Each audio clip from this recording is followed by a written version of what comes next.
Bonjour, une correction d'exercice sur le produit scalaire, relativement simple parce que cela fait appel tout simplement à une façon très précise de calculer un produit scalaire.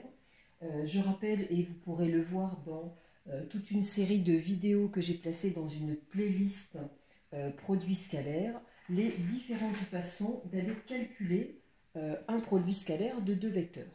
Donc là, le contexte est le suivant, donc deux questions indépendantes. Je vous conseille à la limite de visualiser cet énoncé, de mettre la vidéo sur pause et de faire les deux questions et puis après d'aller vérifier les corrections.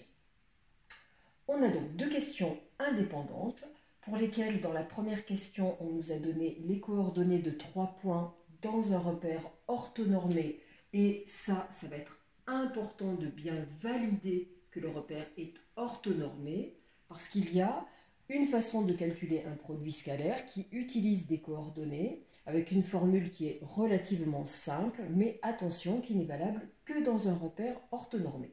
Donc c'est bien le cas.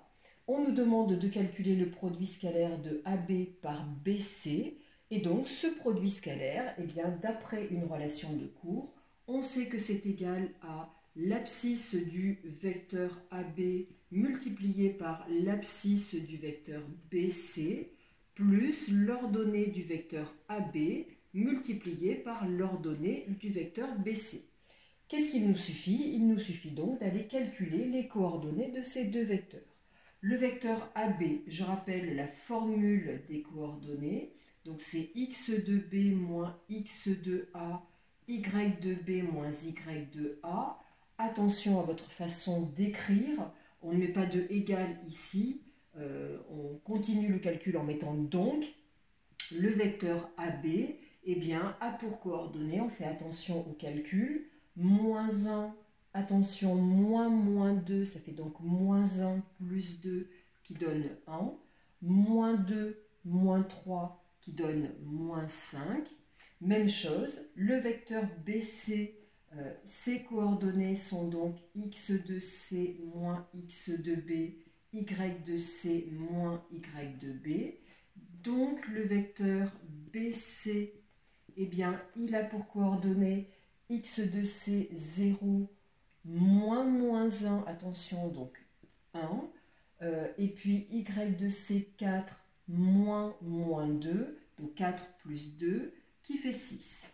Voilà, et donc ce produit scalaire, eh bien, normalement je reprends le produit scalaire après, là je vais le faire ici, pour qu'on garde tout en vue. Donc x de AB 1 multiplié par x de BC 1 plus y de AB moins 5 multiplié par y de BC 6. Ça donne donc 1 moins 30 et 1 moins 30 qui nous donne moins 29.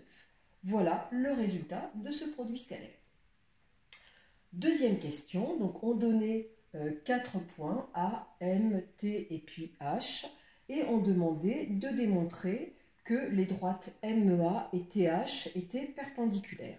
Alors là, ça fait appel là aussi à une des caractéristiques du produit scalaire, donc une application importante du produit scalaire, pour laquelle on a vu donc une propriété qui est la suivante, U scalaire V égale 0, je vais l'écrire ici, U scalaire V égale 0, eh bien c'est équivalent, donc ce symbole équivalent remplace si et seulement si, c'est équivalent à U orthogonal à V.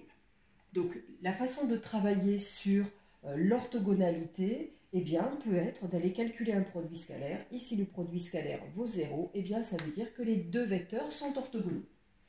Donc là, ce qu'on peut se proposer de faire, eh bien, c'est d'aller calculer, alors je vais effacer cette première question, c'est d'aller calculer le produit scalaire du vecteur MEA par le vecteur TH et de vérifier que ce produit scalaire vaut bien 0, puisque là, on ne nous a pas demandé de dire si les droites étaient ou n'étaient pas perpendiculaires, on nous demande de prouver qu'elles le sont, donc ça doit fonctionner. Donc on va se proposer de calculons le produit scalaire MEA, scalaire TH.